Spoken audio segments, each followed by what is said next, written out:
Hey everyone, I'm Tom Pounder, and welcome back for another episode of the Family Chit Chat. We're continuing our series on wisdom, and today we're going to do things a little bit differently. I'm going to throw you a little curveball like they do in baseball or softball.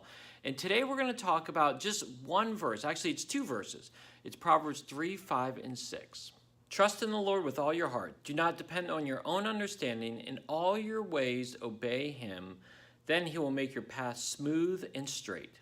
And what we're going to do today is we're going to just break this down into different segments and we're going to talk about it together. We're not going to make you go off and pause the video or anything like that. We're going to talk about it together. So let's break down the very first section. Trust in the Lord with all your heart. What does it mean to trust someone? How can you trust someone? Well, you trust someone over time. You first learn about who they are and what they're about. Well, the one thing that you can do with God is that you know that God is for you. And you can trust God. Why? Because all throughout history, God has shown how he loves his people and cares for them and wants to provide for them.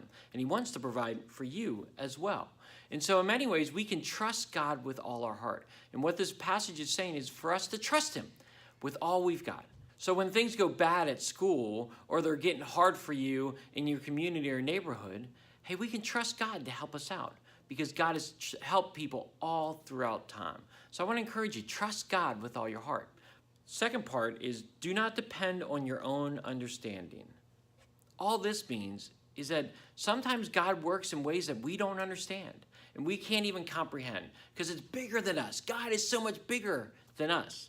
But we can trust him and lean not on our own understanding, but we can trust him. So God's at work, and we got to understand that if we trust him, he's working for our benefit, and he's helping us out. So lean not on your own understanding. Don't try to understand what God's doing. Just allow him to work and see what he does. Okay, so we're trying to trust him with all we've got, and we're trying to not lean on our own understanding, but think that God's bigger than us. Well, the next section is this. In all your ways, obey him. Hey, this one's simple. Hey, God's going to work in great ways and crazy ways. But what we have to do is obey him. We have to trust him, and we have to obey him.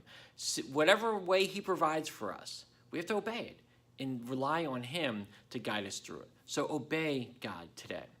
Okay, and now we're off to our last part. Then he'll make your path smooth and straight. When we trust him, when we obey him, and we take the steps of faith that God wants us to take, when he shows us his big plan, hey, he will make our paths straight. They will make them smooth. And so what we have to do is trust him, lean not on our understanding, obey him. And when we do all these things, God's going to work things out. After all, as our bottom line says, if you want to be wise, trust God to give you wisdom. Hey, we need to trust God to give us wisdom. And we have to seek him, rely on him. Don't rely on our own understanding, but rely on him and obey him. And he's going to make our paths straight. So if you want to be wise, you have to trust God to give you that wisdom. All right, everyone, that wraps up our series on wisdom. I hope you enjoyed it, and I hope you had some great stories. In fact, if you have stories of how you trusted God and how he provided you wisdom in different situations this past month, hey, definitely share it on the comment section below. I would love to hear that. All right, everyone, well, I can't wait to see you next week as we begin a whole new series. Have a great week, everyone.